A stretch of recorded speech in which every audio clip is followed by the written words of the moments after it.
हमारे पास जानकारी आ रही है, जरा ध्यान दीजिएगा। चीन की अमेरिका को बड़ी धमकी, यूएस के बड़े रक्षा बजट से चीन पर कोई असर नहीं पड़ेगा। यह बड़ी खबर है। वेस्ट पैसिफिक में चीन के हितों को प्रभावित करने की कोशिश ना करें, यह कहा है चीन के मुखपत्र पीपुल्स डेली के जरिए अमेरिका को दी गई धमकी।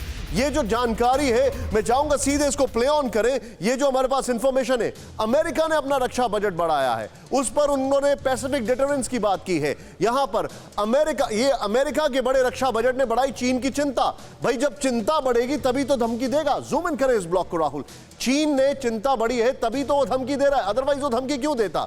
मैं चाहूंगा इसको प्लीज जूम इन करें। नंबर 1, यहां पर अमेरिका के बड़े रक्षा बजट पर पीपल्स डेली में चीन की चिंता हुई एक्सपोज। नेक्स्ट चेंज करें। यहां पर अमेरिका का बड़ा रक्षा बजट वेस्ट पैसिफिक में चीन के कोर इंटरेस्ट को प्रभावित नहीं कर सकता, चीन ये कह रहा है। चीन ने अमेरिका के पैसिफिक डिटरेंस इनिशिएटिव पर कसा तंज है। नेक्स्ट, चीन ने कहा कि यह चीन का माहौल खराब करने के लिए अमेरिका की रणनीति है। अमेरिका ने 5वीं सदी बजट बढ़ाकर $768 बिलियन का रक्षा बजट बढ़ाया है, जबकि चीन ने तंज कसते हुए यह कहा है कि अमेरिका की अपनी सेना की हालत खराब है, वो दुनिया की रक्षा क्या करेंगे। यानी कि अमेरिकी सैनिक जो हैं उनके पास खाने को चीजें नहीं है, ये चीन कह रहा है। मैं सीधे चलूंगा संजय जी। सीधी सी बात है, चाइना परेशान है, लेकिन अमेरिका की ये जो कोशिश है, चाहे वो T2 हो, तिब्बत और ताइवान हो, चाहे वो पैसिफिक डिटरेंस की बात करें, हाउ सीरियस आर दे? देखिए, निश्चित रूप से निशान जी धन्यवाद। पहली बात, आपने मुझे इनवाइट किया।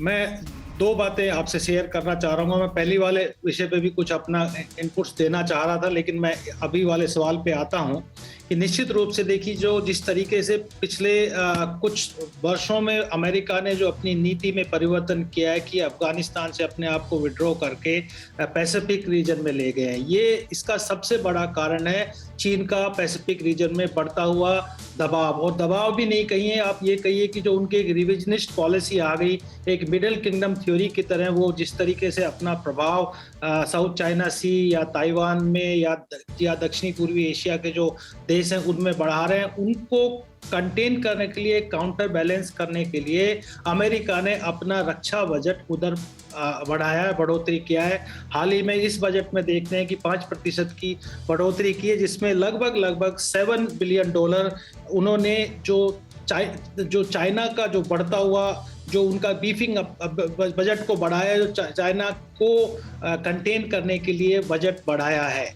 तो आप देखते हैं कि जिस तरीके से चाइना ने साउथ चाइना सी में जिस तरीके का अपना एक दबदबा बनाने का और जो आर्टिफिशियल जो आइलैंड बनाने की कोशिश की है, और उससे हर कंट्री को, चाहे वो जापान हो, चाहे वो फिलीपींस हो या वियतनाम हो, सभी को तकलीफ हुई।